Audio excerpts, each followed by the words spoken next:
हदीस नबी सल्लल्लाहु अलैहि वसल्लम। अस्सलामु अलैकुम वरहमतुल्लाहि वबरकातुह।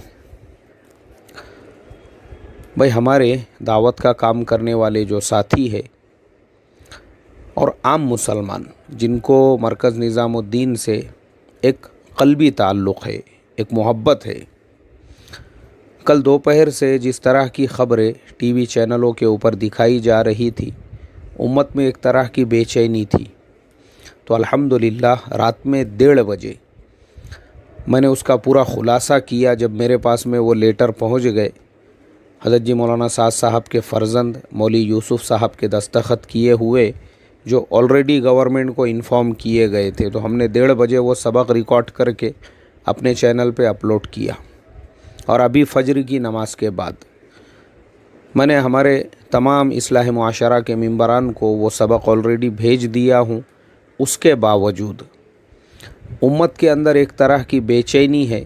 लोग बार बार वही सवालात कर रहे हैं कि केजरीवाल ने हुक्म दिया कि उस मरकज़ के जो सबसे बड़े मौलाना हैं उन पे कार्रवाई की जाए, और फलाना चैनल ये कह रहा है, और फलाना चैनल ये कह रहा है, और फलाना चैनल वो कह रहा है। अभी देखो, मैं आपको लॉजिकली और फैक्ट के साथ में कुछ बातें बताता हूँ, और आप लोगों से रिक्वेस्ट और दरख्वास्त करता हूँ कि सोशल मीडिया की बातों पर इसके बाद में आप बिल्कुल ध्यान ना दें। अल्लाह से खुसूसी दुआओं का एहतमाम करें, मरकज़ निज़ामुद्दीन के लिए दुआएं करें, पूरे आलम के इंसानों के लिए दुआएं करें कि अल्लाह तबारक व तआला ये जो हालात चल रहे हैं, पूरी इंसानियत को इससे नजात अता फ़रमाए। अब रही बात जो ख़बरें टीवी न्यूज़ चैनलों के ऊपर दिखाई जा रही है या जिस तरह की रिपोर्टिंग बताई जा रही है, उससे उम्मत को रत्ती बराबर भी डरने और घबराने की ज़रूरत नहीं है। रजत शर्मा की पूरी रिपोर्ट मैंने देखा हूँ, और मुझे इतना अफसोस हुआ वो रिपोर्ट देखने के बाद। रजत शर्मा, जिनको मैं एक सीनियर जर्नलिस्ट समझता था, पत्रकार समझता था, बचकाना बातें उसके अंदर आप कर रहे हैं कि उन लोगों ने जो है इन्फॉर्म करना चाहिए था, ऐसा करना चाहिए था, वैसा करना चाहिए था, जबकि रजत शर्मा को पहले ये चेक करना चाहिए था कि उन्होंने किया या नहीं किया। क्योंकि मरकज़ निज़ामुद्दीन ने ऑलरेडी इन्फॉर्म किया था, जो भी रिलेटेड डिपार्टमेंट्स होते हैं उनको बाज़ाब्ता जो है जवाब दिया गया था, और पूरे डिटेल्स के साथ में। और दूसरी चीज़, जो दिल्ली के मुख्यमंत्री अरविंद केजरीवाल ने कहा है FIR के बारे में या किसी भी बारे में, तो उनको भी ये चीज़ समझना चाहिए कि मुल्क के जो प्रधानमंत्री है, उन्होंने परसों के दिन पूरे देश से इस मसले के सिलसिले में माफ़ी मांगी है कि भाई, हमने जो लॉकडाउन में जल्दी की है उसके लिए हम पूरे देश से माफ़ी मांगते हैं। एक मरतबा नहीं, उन्होंने 3-3 मरतबा इसीलिए कहा क्योंकि इमीडिएटली जो लॉकडाउन पूरे देश के अंदर किया गया, उसकी वजह से पूरे देश को जिस तरह की तकलीफ़ हुई, जिस तरह की परेशानी झेलना पड़ी, पूरी दुनिया उसको देख रही है। एक आदमी का मसला नहीं है ना यहाँ पे हज़ारों लोगों का मसला है। जब दिल्ली के पूरे बॉर्डर चारों तरफ से लॉक कर दिए गए, उसके बाद में हज़ारों जो लोग हैं जो यूपी के बॉर्डर पे आके खड़े हो गए, हरियाणा के बॉर्डर पे आके खड़े हो गए कि भाई हमको हमारे गांव जाने दो। तो उसके बाद में जिस तरह की परेशानी हुई, लोग पैदल अपने अपने गांव, अपने अपने बस्तियों को निकल गए। तो एक कॉमन सेंस की बात है कि मरकज़ निज़ामुद्दीन, जहां पे एक प्रोग्राम जो पिछले 6 महीने पहले, साल भर पहले से तयशुदा था, 22 मार्च को वहाँ पे जो है एक जोड़ था, तो वो तो जोड़ मस्जिद की 4 दीवारी में हो रहा है। कर्फ्यू जो उस दिन लगा था, जनता कर्फ्यू, उसका और जोड़ का रत्ती बराबर भी ताल्लुक़ नहीं है। क्योंकि कर्फ्यू का मतलब ही ये है कोई रोड पे ना निकले, रास्ते पर ना निकले। उन्होंने उनके पूरे इंस्ट्रक्शन को, जितने भी रूल्स थे उसको फॉलो करते हुए, वो तो मरकज़ के अंदर, वो 4 दीवारी के अंदर एक काम था, एक निज़ाम था, वो अपने तौर पे चल रहा था। रही दूसरी बात कि आप देख रहे होंगे ज़्यादातर टीवी चैनल जो है ये चीज़ को भी हाईलाइट कर रहे हैं। इतने फॉरेनर्स थे, इतने मुल्कों के लोग थे, 15 मुल्कों के लोग थे, 250 से 300 लोग थे।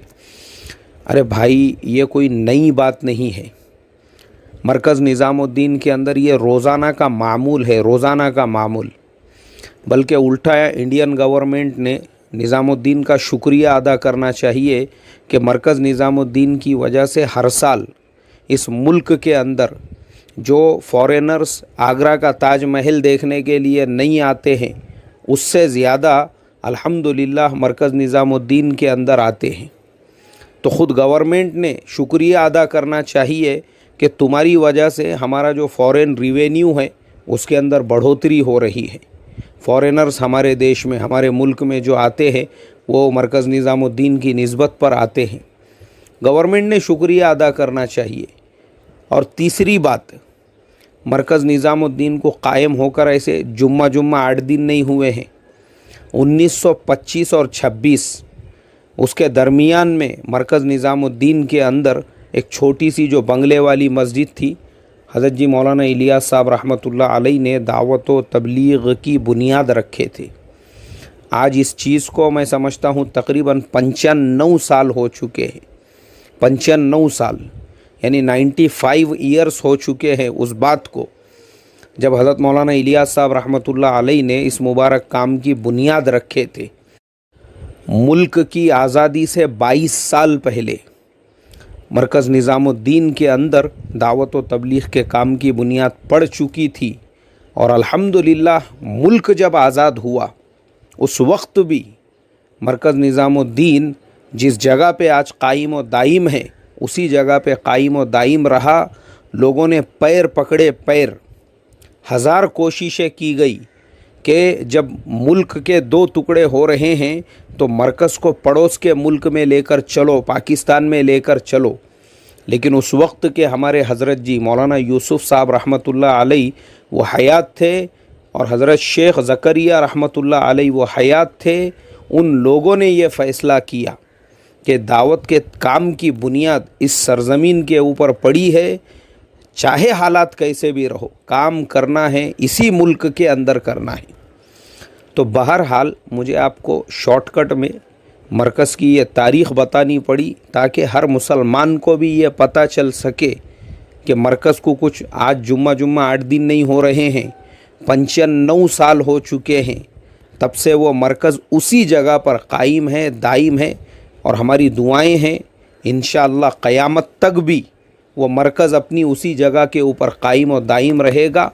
और अल्लाह ने जैसे हिदायत के चश्मे वहाँ से जारी किए हुए हैं वो क़यामत तक उसी तरह से जारी व सारी रहेंगे।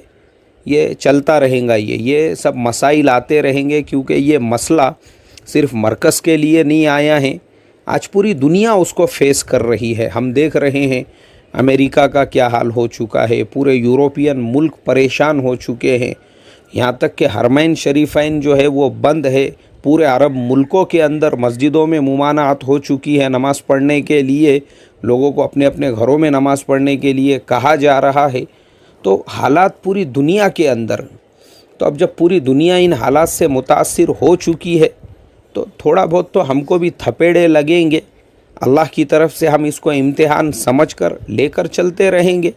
लेकिन आप लोगों से मेरी दरख्वास्त है, न्यूज़ चैनलों पे इस तरह की जो ख़बरें वगैरह बताई जाती है उनको देखकर पैनिक नहीं होने का, परेशान नहीं होने का, टेंशन नहीं लेने का कि ये चैनल ये बता रहा है, वो चैनल ये बता रहा है, ये बोल रहे हैं ऐसी कार्रवाई करो, वो बोल रहे हैं वैसी कार्रवाई करो। मरकज़ निज़ामुद्दीन को लगकर ही वो निज़ामुद्दीन एरिया का सबसे बड़ा जो पुलिस स्टेशन है मरकज़ के बाजू में है, वो बिल्कुल लगकर है वो।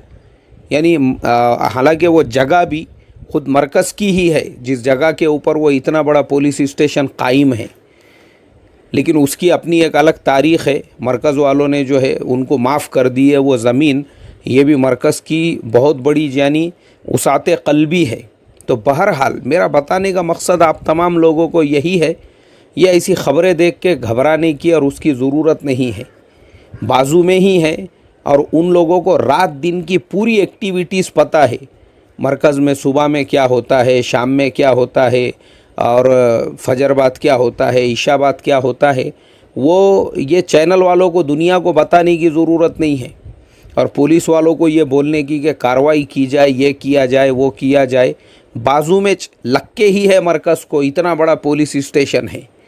तो इसके लिए मेरी पूरी उम्मत से दरख्वास्त है, ये चलती रहेंगी ख़बरें इस तरह की, आप रत्ती बराबर टेंशन नहीं लेने का, क्योंकि अल्हम्दुलिल्लाह मरकज़ के अंदर कोई भी अमल मुल्क के कानून के ख़िलाफ़ नहीं होता है।